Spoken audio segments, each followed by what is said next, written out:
Assalamu alaikum, welcome to Science with Rumesa. In this video we will discuss about comparison between mitosis and meiosis.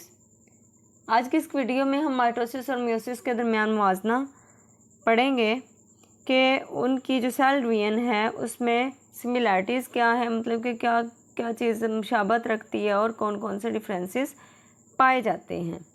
सबसे पहले हम similarities को discuss करते हैं। DNA replication occurs during interface before both divisions. वो कहते हैं कि जो इंटरफेस के दौरान DNA रेप्लिकेशन होती है वो दोनों डिवीजन्स से पहले होती है। Both start with the parent cell having chromosome in pairs. दोनों एक पेरेंट सेल से शुरू होते हैं और जिसमें क्रोमोसोम जुड़े होते हैं। Chromatin condenses and chromosomes become visible in prophase. Chromatin गाढ़ा हो जाता है और क्रोमोसोम प्रोफेज में नज़र आते हैं। Formation of spindle apparatus in both. Spindle apparatus जो है वो दोनों में ही तश्कील पाता है। Both include prophase, metaphase, anaphase and telophase. Mitosis और मियोसिस दोनों में ही ये चारों सबस्टेजेस पाई जाती हैं: प्रोफेज, मेटाफेज, एनाफेज और telophase. Sister chromatid separate in both in anaphase of mitosis and in anaphase 2 of meiosis। वो कहते हैं कि जो सिस्टर क्रोमाटिड्स हैं वो माइटोसिस में के एनाफेज और मियोसिस 2 के एनाफेज में अलग होते हैं। Cytokinesis happens at the end. Cytokinesis कहते हैं साइटोप्लाज्म की तकसीम को, जो कि एंड पे होती है।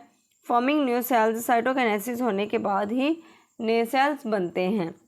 डिफरेंसेस, इनमें डिफरेंसेस मतलब कि इनमें इख्तलाफात क्या हैं, इनमें कौन कौन सी चीज़ें जो हैं वो मुशाबत नहीं रखती, कौन कौन सी चीज़ें सेम नहीं हैं।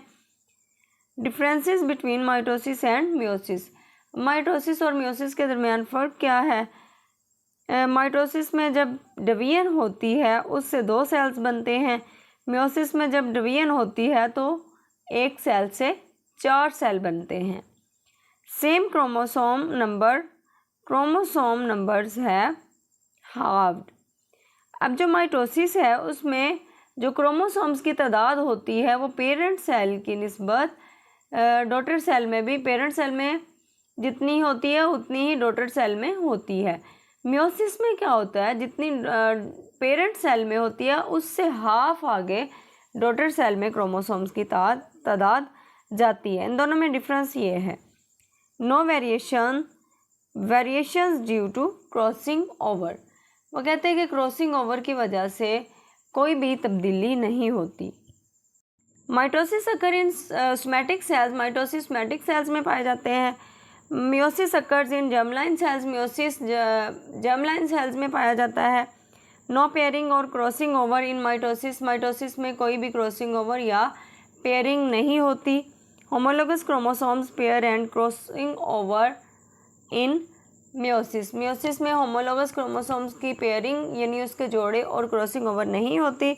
माइटोसिस सिंगल क्रोमोसोम अलाइन इन मेटाफेज। माइटोसिस में सिंगल क्रोमोसोम जो होते हैं वो मेटाफेज प्लेट में सीध में होते हैं। इन मियोसिस होमोलोगस पेयर्स अलाइन इन मेटाफेज 1। वो कहते हैं कि जब मियोसिस 1 होती है उसमें जो होमोलोगस पेयर्स होते हैं वो एक सीध में आते हैं। फंक्शनल डिफरेंसेस, फंक्शनल इख्तलाफात क्या हैं? माइटोसिस में growth, repair and maintenance in multicellular organisms. वो कहते हैं कि जो मल्टीसेलुलर ऑर्गेनिजम्स हैं उनमें माइटोसिस जो है वो रिपेयर, ग्रोथ वगैरह मेंटेन रखती है, मतवाजन रखती है, जबकि मियोसिस जो है प्रोडक्शन ऑफ गैमेट्स, मियोसिस की वजह से गैमेट्स की पैदावार होती है। फॉर एग्जाम्पल स्पर्म, एग और स्पोर्स वगैरह। उम्मीद करती हूँ आज का टॉपिक आपको अच्छी तरह समझ आ गया होगा। मज़ीद 9th क्लास के बायो के लेक्चर्स के लिए मेरे चैनल को ज़रूर सब्सक्राइब कीजिए। अल्लाह हाफिज़।